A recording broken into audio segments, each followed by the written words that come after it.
funny story, even I had a gentleman who works with another broker basically, and we were co-brokering on a deal, and he's been in the business 3 years.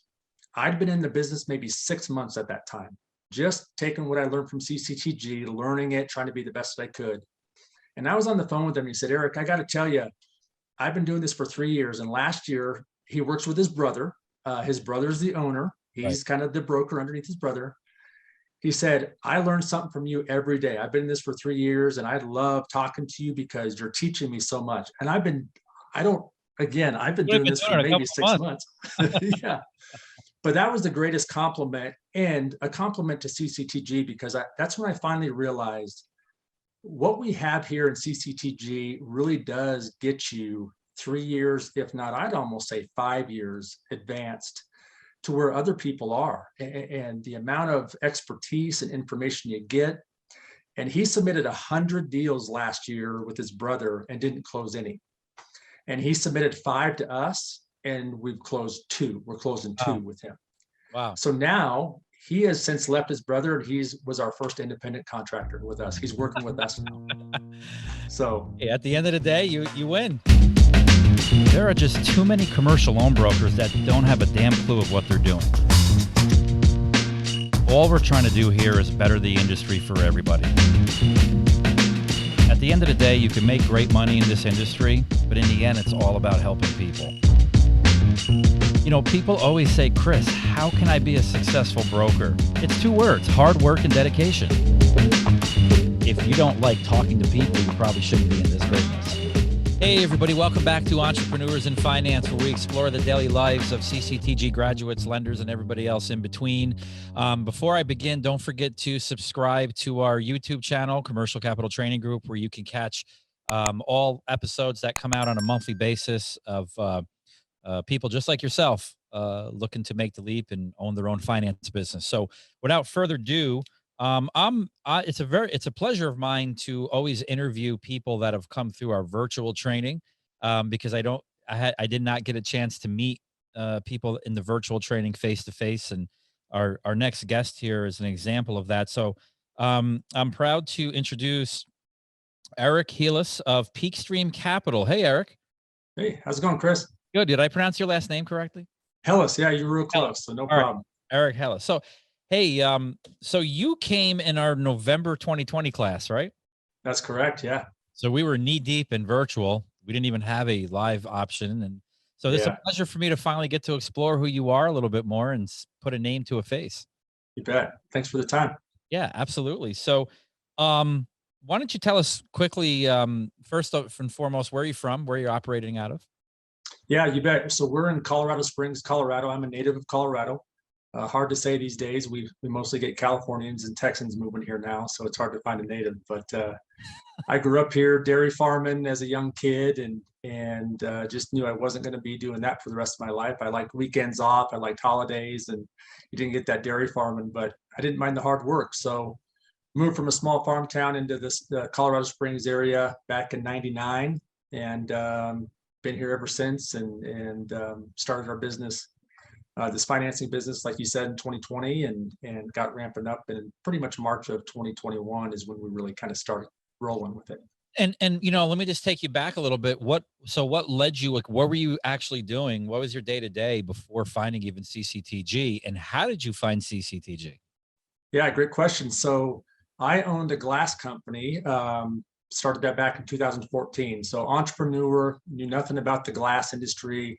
If you think of residential and commercial glass, windows, showers, anything like that, I got into that not knowing anything about it, bought a franchise through it brand new, and built it up the last 7 years to be in the top 10 of all revenue of the franchises. Wow. Well, the problem was that big franchise fee, that money. I was putting a lot of people's livelihoods in their pocket from my money. And so I just started exploring. And when I was doing some commercial jobs, we were doing a lot of commercial renovations, a lot of commercial buildings. And I'm thinking, who's buying these buildings? Like, are they paying cash for this? What's going on?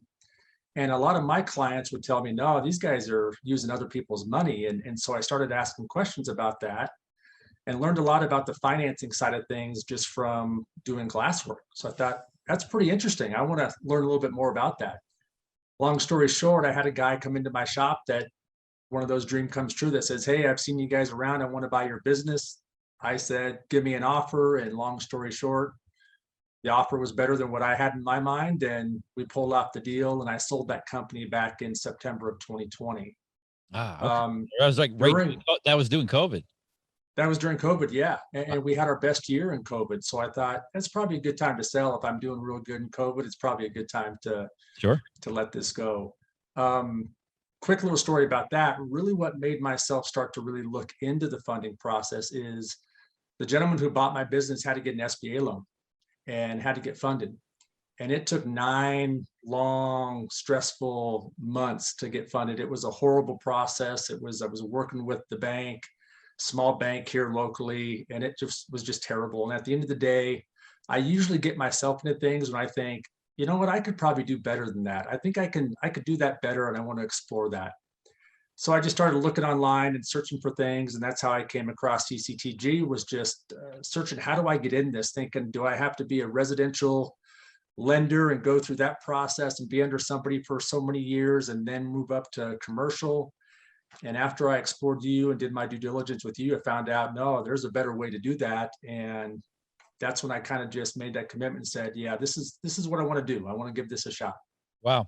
And correct me if I'm wrong, but were you one of those people that actually watched this podcast? Yes, sir. Yeah. I mean, that's why it's so crazy for me to be on this side of it, because I can't even tell you how many I watched. I mean, I remember some of the people, the Bennett's, the, Yep. Maloney's and things like that. And just hearing them and understanding that I'm a guy, I'm not the smartest guy in the world, but I know that I believe anybody can learn anything. I don't necessarily believe everybody can do anything, because if you start thinking about it, we're all not going to be professional athletes. We're all not going to be doctors, but we can learn how to play football. We can learn how to do things. Whether we're going to be good at it or not, I don't know. But I truly believe I can learn anything if I have the right teachers. Mhm. And after listening and watching a lot of those podcasts, I felt, you know what, there's something special here with CCTG. There's got to be good training. I mean, you don't hear a lot of the same things over and over again if it's not true. And that's what's really attracted me to it, to try to find out more, to see if this was something next for me that I could learn how to do and do well at it. So Good, good. Wow. No, I appreciate that. It's funny how a lot of, I, I, I admire the feeling that you probably watch these, and then who knew someday you'd be actually on here talking about, your propulsion into, what, yeah, what you deem to have a successful business here. So, right. um, all right. So it was virtual. Tell me about that first feeling on Monday morning when, it's virtual and you're like sitting there going, I, damn, I hope this webinar starts because I just paid X amount of Yeah, dollars. And just so everybody knows, you came in as a gold. Is that correct? You bought the gold that's pack? correct. Yep. Okay. Gold package. Yes, sir. Tell me about those emotions when that webinar started or right before the webinar started. Did you have butterflies or? Yeah, I really did. And I watched a lot of these other podcasts where I was a little jealous. I didn't get the feeling of the real big butterflies of going to New York and not knowing if you were going to be existing, because that's a little bit more scary Exciting. to me, is flying somewhere. So I didn't have to fly anywhere, but I was still nervous. Yeah, Yeah. you're sitting there waiting for it. You're waiting for it to start. You pay your money and do what you have to do this. And then, it started. But all that to say, yeah, I guess I wasn't too nervous because I didn't have to go anywhere. But at the same time, I'm kind of an in-person learner. So Yeah. I was really nervous that I didn't think I was going to get as much out of it as if I was in person, because I hadn't done a Zoom presentation yet. So even through COVID, in my previous day-to-day job that I owned the glass company, I didn't have to worry about Zoom. I never did it until your training. So it was my first experience. Okay. All right. And take us through that experience. I mean, how was the virtual aspect of it? You know what? It was surprisingly good. I realized that it was a good process, and it was, for me, it was really something that I could get used to. Right.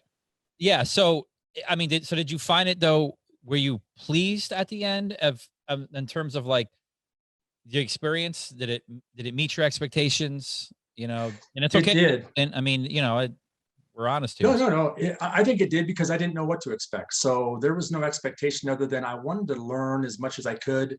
I felt like when I went in there, every day was an eye opener. Every day was an opportunity. I thought, man, this is awesome. Like I could just see, miles and miles of opportunity there. And then the next day happened. And then I forgot everything about the previous day and thought, man, I see miles and miles of opportunity. And then, every day was something new and so much information. And I tell you, all the notes that I took, I mean, I have basically my Bible. I still go back to it today. So I realized that the way that you guys put it all together, the amount of information that was shared, the amount of people who were on the webinars, all of that information was packaged and put together well. I would know if it wasn't, because if I walked away without a clue of what was going on, I would probably realize like, okay, I need to fly in and I need to really do this in person. I have a desire to come and meet everybody, I think, but I don't have a desire to have to feel like I have to come in person to see you to get more training. I felt like it was sufficient and very well done. I appreciate that. Well, yeah, that's a good perspective. So now, tell me about, so like what, after training was done, right? You have all this information, and quite often, a lot of times it's overwhelming. We've heard it from graduates before where they're excited as anything. They have all this information, they see this opportunity, but they don't know where to start. Yeah. And we kind of give guidance on how to go through that process of how you start, but we don't have time to mention it on this podcast. But tell me, like, how did, like, that week after training, like, what was your game plan? What were some of the things you were doing? Yep. Great question. So game plan right away is the things that I got from it was connect with your lenders right away. Right. So I made it a point to call every lender, get set up, introduce myself, let them know I was a CCT grad. Surprisingly enough, I wasn't sure what to expect there, but I've had nothing but favorable conversations, people more than willing to help you understand, explain how they like to have their packages put together, explain their process. I mean, more information than I thought I would ever get. Right. So that was my first one. Go ahead and connect with all the lenders, get all those contacts and get everything done. Then it was just networking and marketing. Like I said before, I think a lot of people that, you have to know what you know and you have to know what you don't know. Sure. And I think more importantly is you have to know what you don't know. That's more important about it, because I don't ever believe in kind of faking it until you make it. I believe that you learn it so that you can earn it. That's my kind of thing. And I just dove in and started really going back through my notes, really taking the time, because I knew I wasn't going to generate a lot of business to begin with. So I connected, I went over my notes, I learned, I subscribed to Dealmaker magazine. I kind of went through and just tried to get as much, there you go. That's the Dealmaker right there. Yep.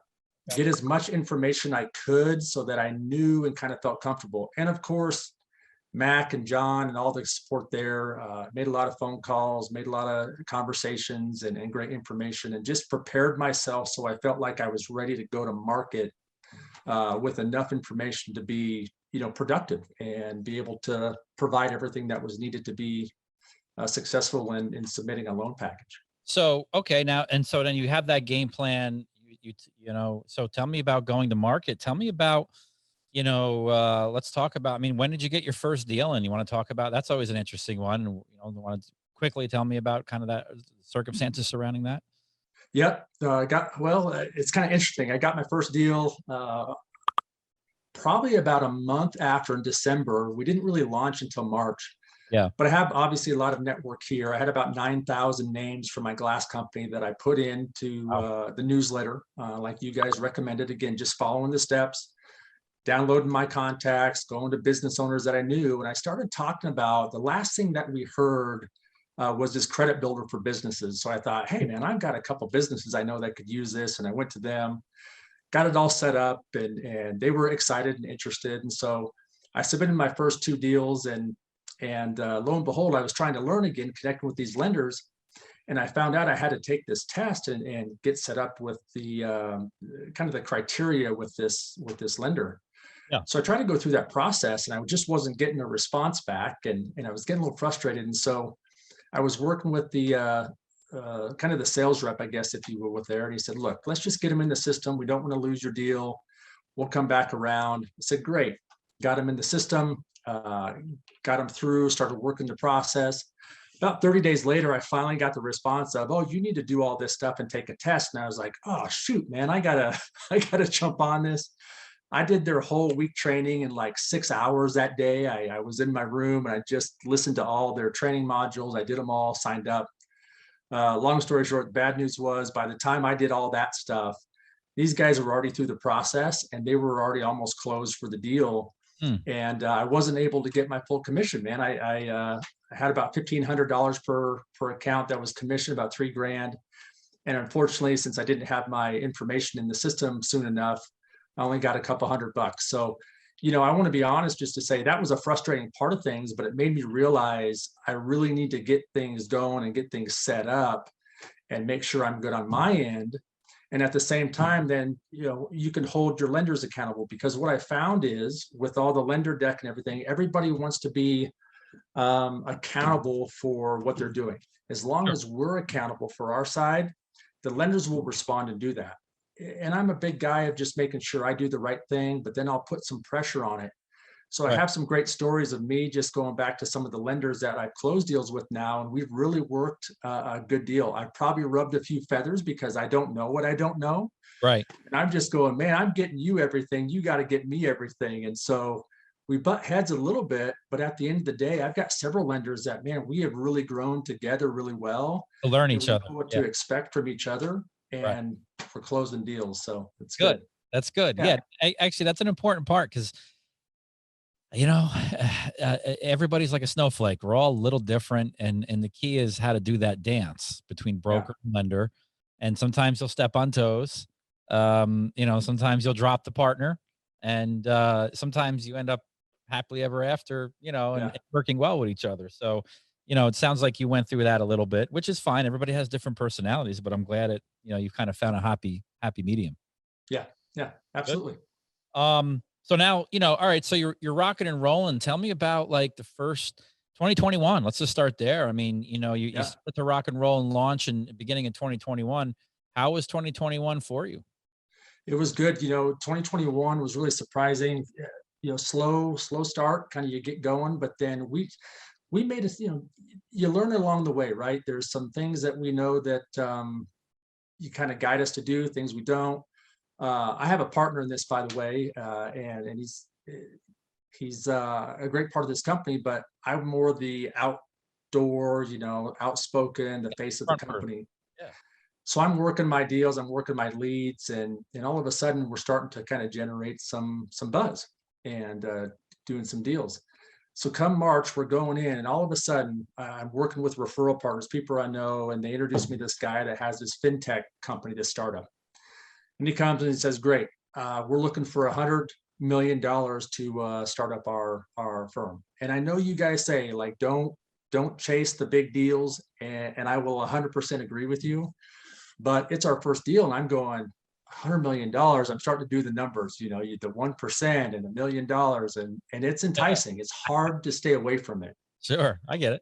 But you need to, and we can talk about that here a little bit later. But we get this $100 million deal, and I'm trying to figure out, it's an equity offer, and I'm going, okay, all right, we got real estate, we got equipment financing, we still got some of these things. So I had to go outside the box and start looking for some other opportunities, and found somebody that was interested in doing it. So crash course in private investing side, like not really a lot that we talked about in here, which is fine because it's really not necessary, but that's my first deal.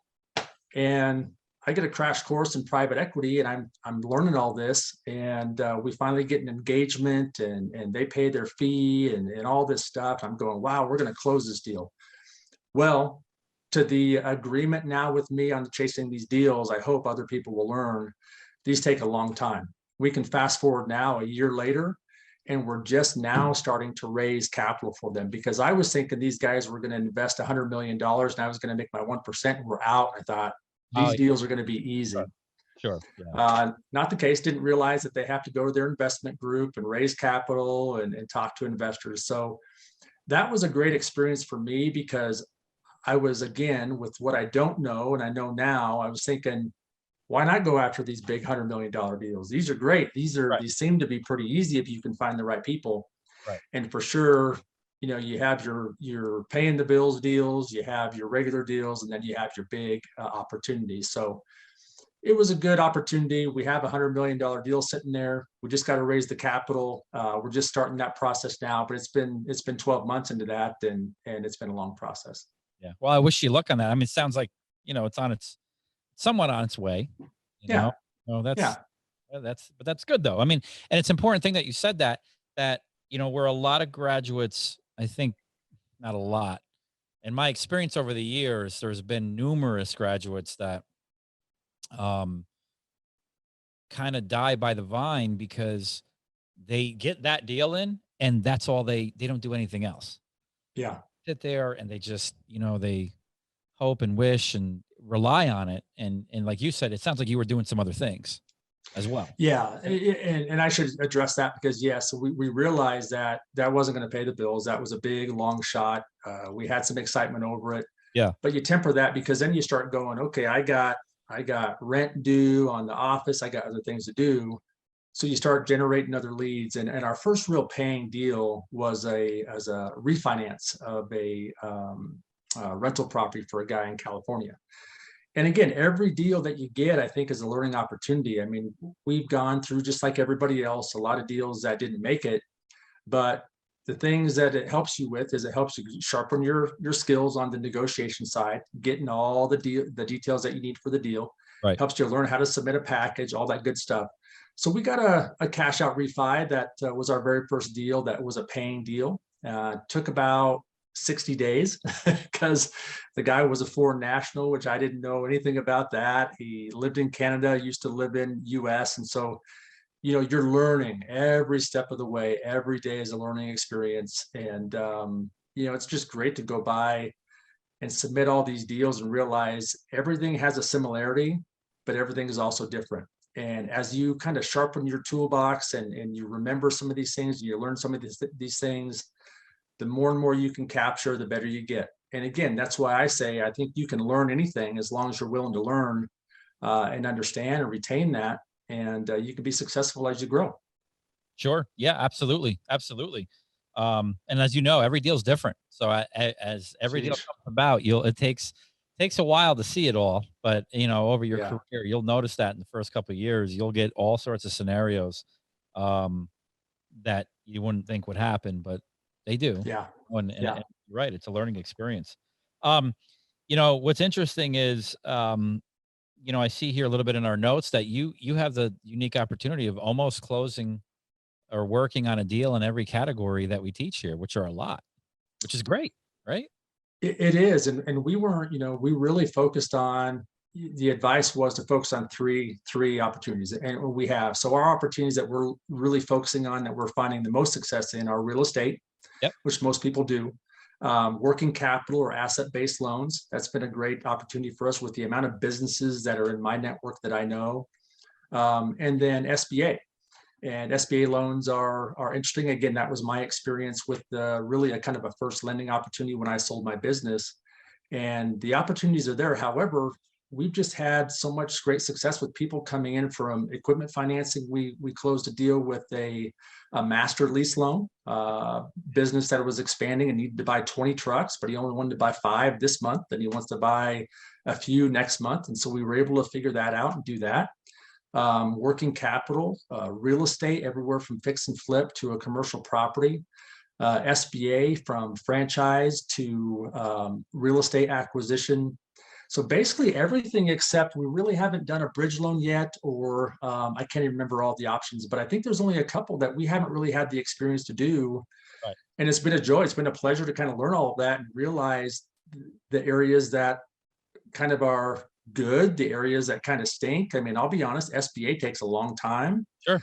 versus unsecured line of credit, which we funded a deal, I think in 18 hours was as fast as we did that. That's always fun to be able to see that start to close in 18 hours. I mean, what's better than that, to be able to close a deal out and get it done and off your books? Pretty nice. So we've seen the broad spectrum of it all, and have enjoyed the learning process along the way.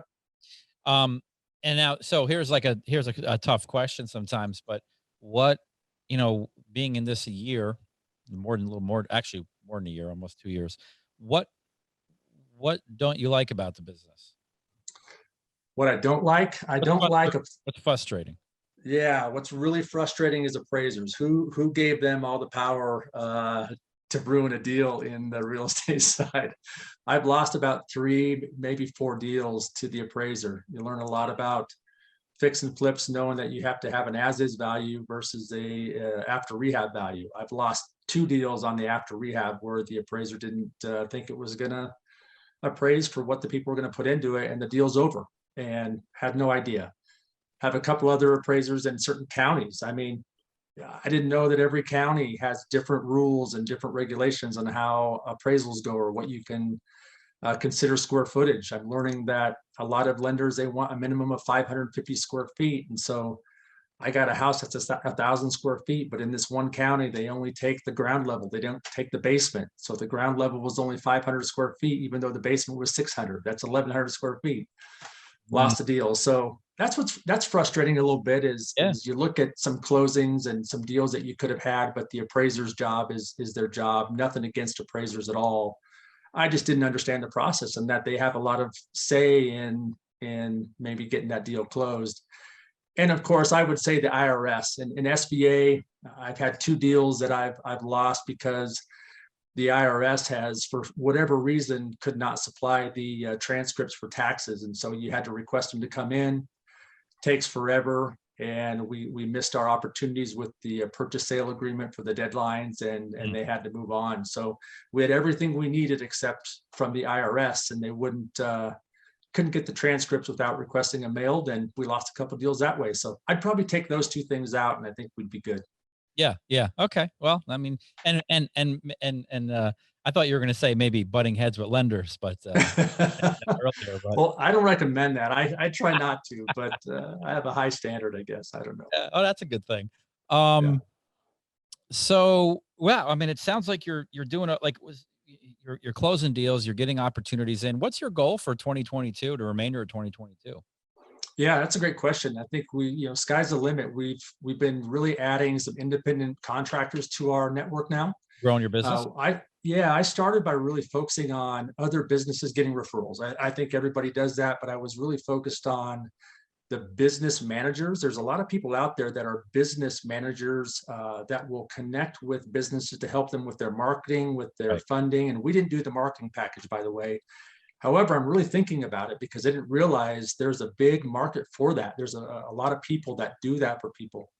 Sure. So we have about 4 business associates that's what they do. They go and they advertise, they talk to businesses, they help them learn how to grow, they realize they need some funding, and then they come to us. And that's been a great relationship.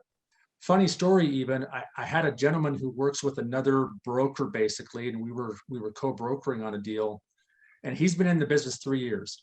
I'd been in the business maybe 6 months at that time, just taking what I learned from CCTG, learning it, trying to be the best that I could. And I was on the phone with him. He said, Eric, I got to tell you, I've been doing this for 3 years. And last year, he works with his brother. His brother's the owner. He's kind of the broker underneath his brother. He said, I learned something from you every day. I've been in this for 3 years, and I love talking to you because you're teaching me so much. And I've been doing this for maybe 6 months. Yeah.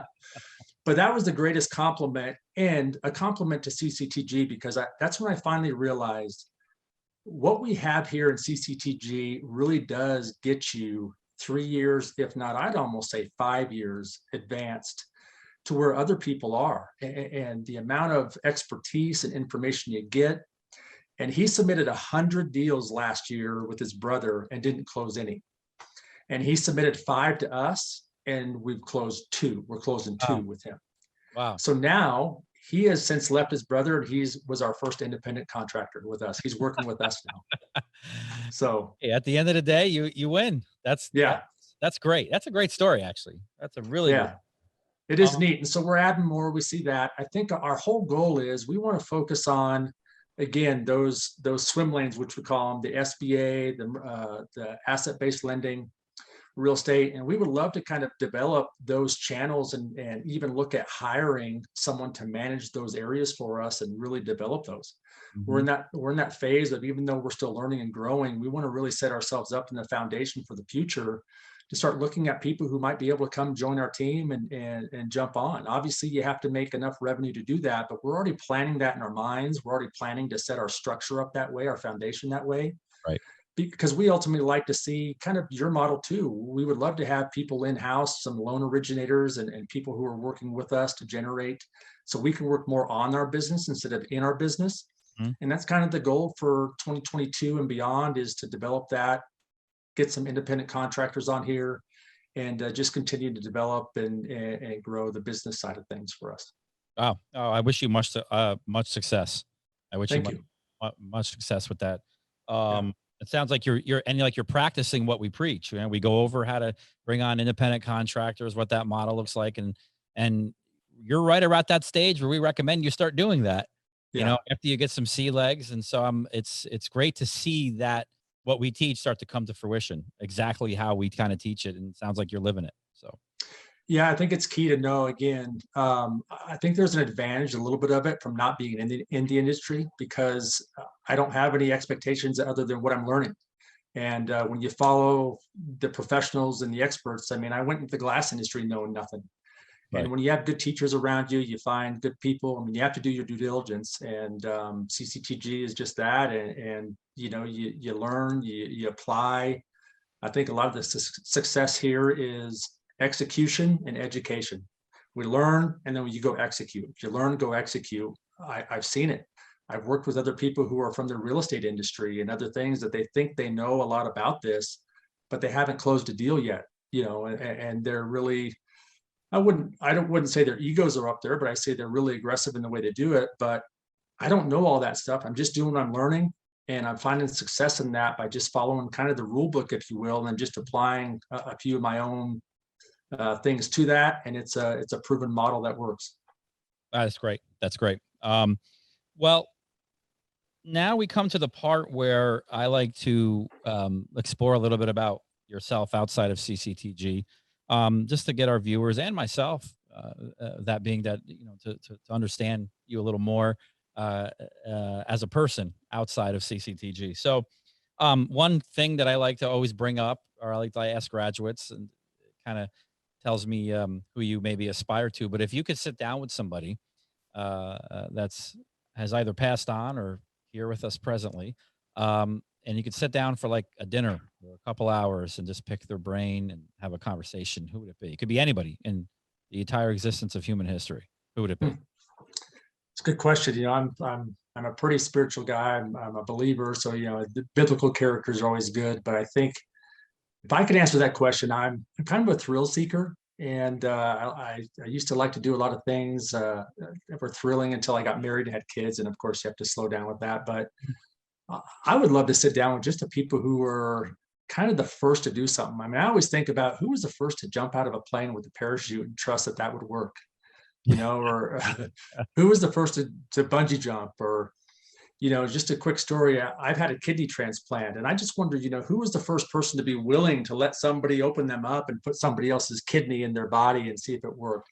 Wow. I think those are fascinating people. I think the daring people and the people who give it a shot and put everything on the line, and they could risk everything for it to make us better. The Wright brothers and flying, and who would have thought to try to float across the air and just not have any concern. Maybe there was concern. I would love to know how they felt. You know, what was their gut like? You know, were they nervous? And first person to go to the moon. I think those types of people, I would love to get a group of them and sit down and just try to pick their mind and figure out what makes them different, and what it took to kind of take those leaps to try to be the first, which a lot of those things we just do today as either fun or medical practice or whatever. So that's my answer. I think that's never been, that's a first for our podcast. No one's ever kind of brought that to the table in terms of wanting to sit down and pick somebody's brain with those circumstances around them. So that's awesome.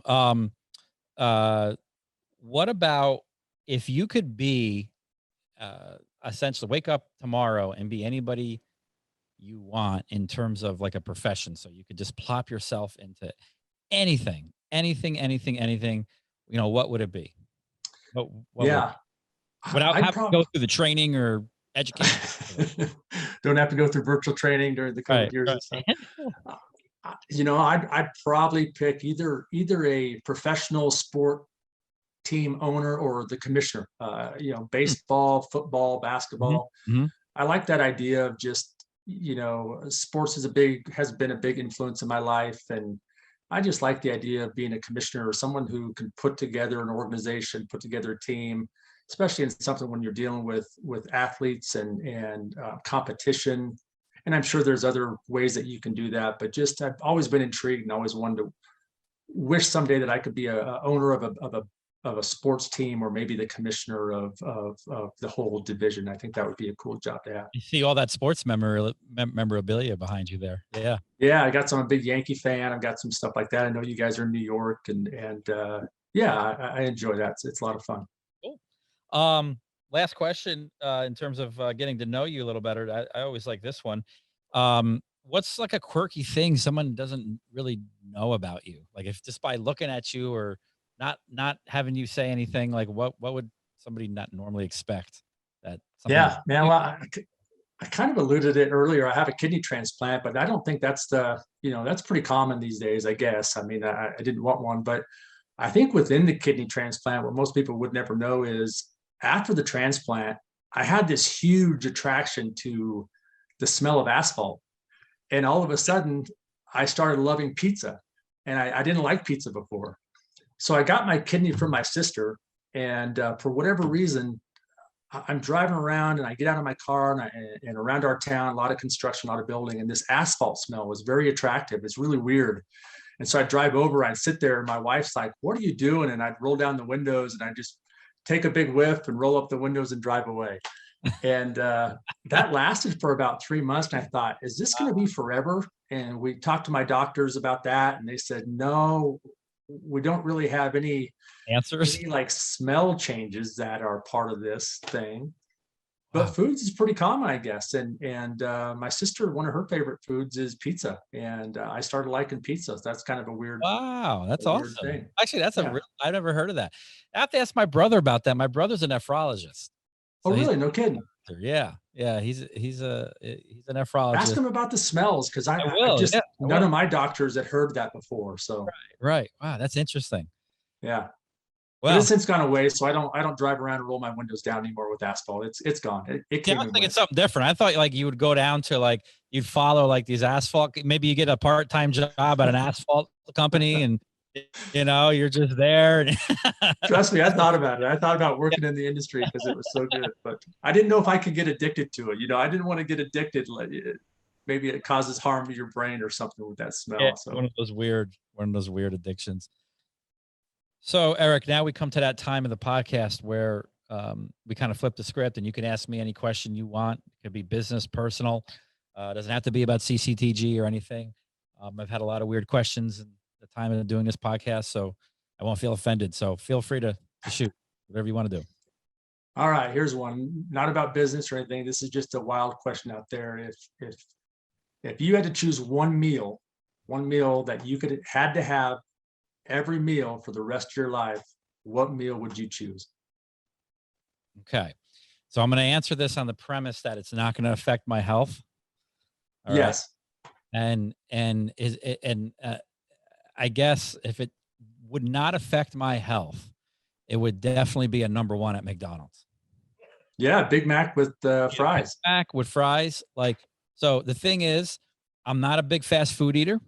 I try to stay healthy, but occasionally I will probably have that once every 2 months.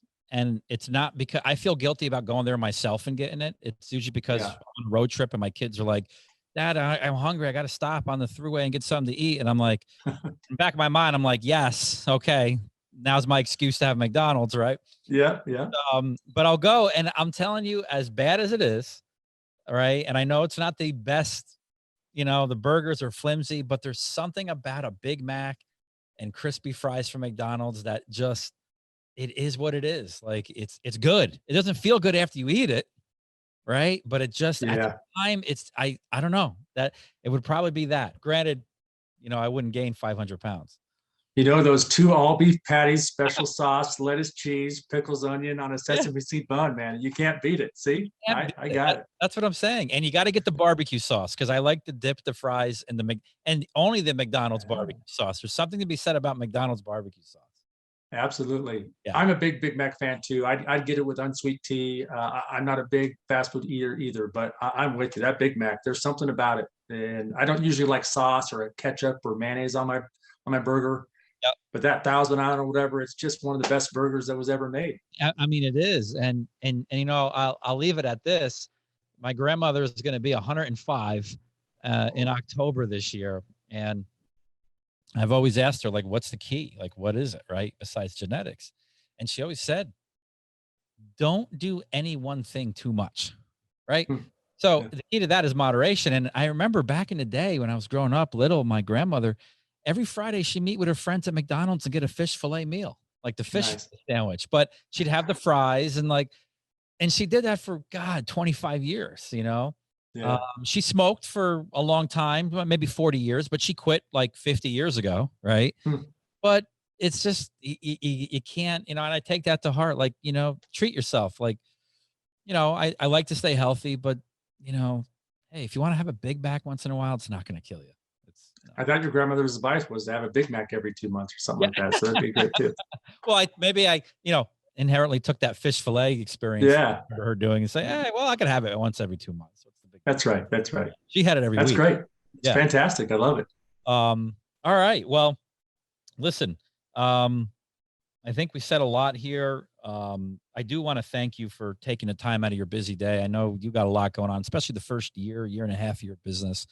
So I do want to say thank you. And I hope a lot of people get a lot of value out of this, existing graduates that watch this as well. I guess one last question I think that I just came up, that I just remembered that I think would be valuable is, do you have what advice would you give to even graduates starting this business? And it could apply to people watching this that are yet to come here still, but what advice do you have like in that first year of business that you can maybe pass on?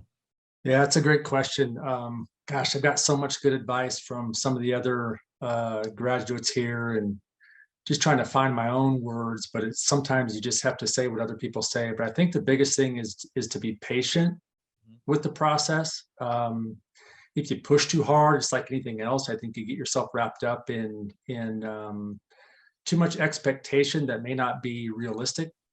And I think it's educate yourself and execute on it. I think the execution part of things is really good because, you know, from the beginning, trying to do things your own way is okay, but it's not always the best way of learning from the experts. So, yeah, a lot of my stuff is just learning. Don't get frustrated.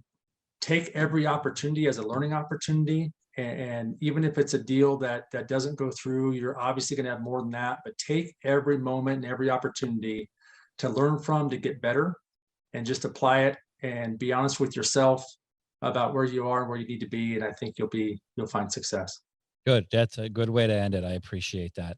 All right. Well, Eric, again, thank you so much. I wish you much success. It sounds like you're doing, you know, again, really good things. And I like Colorado. I love the state of Colorado. You know, if I'm ever out there again, which I think I will be, I'll be sure to look you up. And I mean, I only know Denver, and I know up by like the amphitheater there.